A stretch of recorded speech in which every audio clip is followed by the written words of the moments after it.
Hello friends, welcome to Telugu సమాచారాలు. ఈ రోజు డేట్ వచ్చేసరికి 22 జూలై 2024. టైం వచ్చేసరికి 6 PM. ఇప్పటిదాకా ఉన్న సమాచారాలు ఏంటో చూసేద్దాం పదండి. పూణేకి చెందిన ఒక మహిళా ఇన్‌ఫ్లుయెన్సర్ జెర్లిన్. ఆ అమ్మాయికి ఇన్‌స్టాగ్రామ్‌లో 74.1K ఫాలోవర్స్ ఉన్నారు. ఆ అమ్మాయి తన ఇద్దరు పిల్లలతో స్కూటీ మీద ట్రావెల్ చేస్తుండగా ఒక 57 ఇయర్స్ ఉన్న ఒక ఓల్డ్ పర్సన్ తన కారుకి స్పేస్ ఇవ్వలేదు అనే రీజన్‌తో 2 కిలోమీటర్స్ పాటు ఆ అమ్మాయిని ఫాలో అయ్యి ఓవర్‌టేక్ చేసి సైడ్ కాపి తన పిల్లలు చూస్తుండగానే ఆ అమ్మాయి ముక్కుపై గట్టిగా కొట్టాడు. దాంతో ఆ అమ్మాయి ముక్కులోంచి రక్తం కారింది. ఎంతో మనస్తాపం చెందిన ఆ అమ్మాయి ముక్కులోంచి రక్తం కారుతున్నప్పుడు జరిగిందేంటా అనేది వీడియో తీస్తూ ఇన్‌స్టాగ్రామ్‌లో పోస్ట్ చేసింది. ఆ వీడియో ఎంతో వైరల్ అవ్వడంతో పోలీసులు ఆ కారు నడుపుతున్న వ్యక్తిని, ఆమె భార్యని అరెస్ట్ చేశారు. ఇప్పుడు ఆ ఇన్‌ఫ్లుయెన్సర్ పరిస్థితి స్టేబుల్ గానే ఉంది. బట్ ముక్కుకి ఇంటర్నల్ ఇంజ్యూరీస్ జరగడం వల్ల ఊపిరి తీసుకోవడం కొంచెం కష్టంగా ఉందని పోస్ట్ చేసింది. ఈ మధ్య మనుషులు చిన్న చిన్న వాటికే చాలా సాడిస్టిక్‌గా బిహేవ్ చేస్తున్నారు. ఈ బిహేవియర్ మారితే బాగుండని నా ఒపీనియన్. ఎయిర్‌పాడ్స్ వాడడం వల్ల మీకు క్యాన్సర్ వస్తుంది. ఇలాంటి విషయాలు చాలా సార్లు మీరు వినే ఉంటారు. కానీ వరల్డ్ హెల్త్ ఆర్గనైజేషన్ మరియు international agency for research on cancer వాళ్ళు వాళ్ళ రీసెర్చ్ ప్రకారం చెప్పిందేంటంటే, బ్లూటూత్ డివైస్ ఆర్ ఎయిర్‌పాడ్స్ వల్ల మీకు ఎలాంటి క్యాన్సర్ ఆర్ బ్రెయిన్ ట్యూమర్ అనేది రాదు అని తేల్చి చెప్పేసాయి. మీరు గనుక బ్లూటూత్ డివైస్ వాడుతున్నట్టయితే ఈ కొన్ని టిప్స్ ఫాలో అవ్వండి.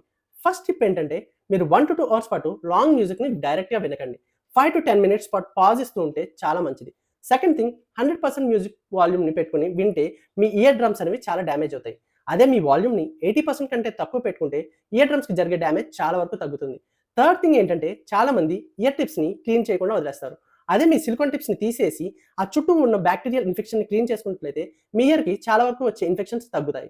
ద ఫైనల్ థింగ్ ఏంటంటే, మీరు 1-2 అవర్స్ ఫోన్ కాల్స్ డైరెక్ట్‌గా ఫోన్ పెట్టుకొని మాట్లాడే వాళ్ళైతే దాని బదులు బ్లూటూత్ డివైస్‌ని ప్రిఫర్ చేయండి. ఎందుకంటే బ్లూటూత్ డివైస్‌కి వచ్చే రేడియేషన్ అనేది ఫోన్ కంటే చాలా తక్కువ. కర్ణాటక స్టేట్ బెంగుళూరు లాంటి సిటీస్‌లో ఒక ఐటీ ఎంప్లాయీ యొక్క వర్కింగ్ టైమ్ వచ్చి 10 అవర్స్ పర్ డే. దాన్ని వాళ్ళ స్టేట్ గవర్నమెంట్ వాళ్ళు 12-14 అవర్స్‌గా మారుస్తున్నట్టు వార్తలొచ్చాయి. కానీ maximum working hours per week like 48 hours నుంచి 70 అవర్స్ పర్ వీక్‌గా మారుస్తున్నారా లేదా అనే దానిపై ఎలాంటి క్లారిటీ లేదు. బట్ ఈ ఒపీనియన్‌ని ఐటీ యూనియన్ వాళ్ళు అపోజ్ చేస్తూ ఒకవేళ IT employees working hours per డేని ఇంక్రీజ్ చేస్తే కనుక వాళ్ళకి వచ్చే హెల్త్ ఇష్యూస్ ఇంకా పెరుగుతాయని, చాలా ఎంప్లాయీస్ జాబ్ లూజ్ అవుతారన్నట్టు చెప్పారు.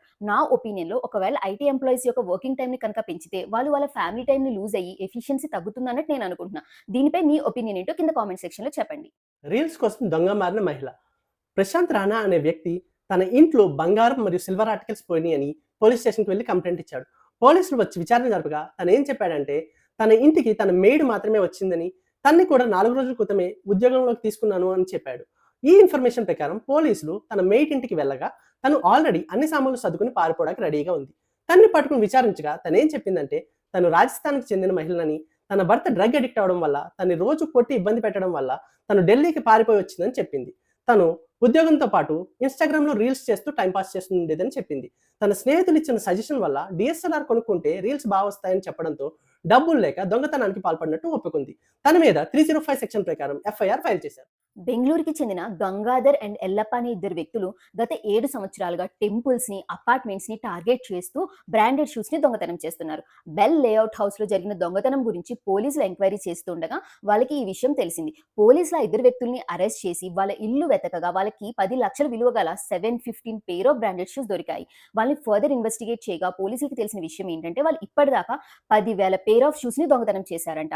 వాళ్ళు ఇలా దొంగతనం చేసిన షూస్‌ని ఊటీ అండ్ పాండిచ్చేరి లాంటి టూరిస్ట్ ప్లేస్‌లో తక్కువ రేటుకి అమ్ముతున్నారంట. ప్రాఫిట్ కోసం సండే మార్కెట్ కూడా సప్లై చేస్తున్నట్టు చెప్పారు.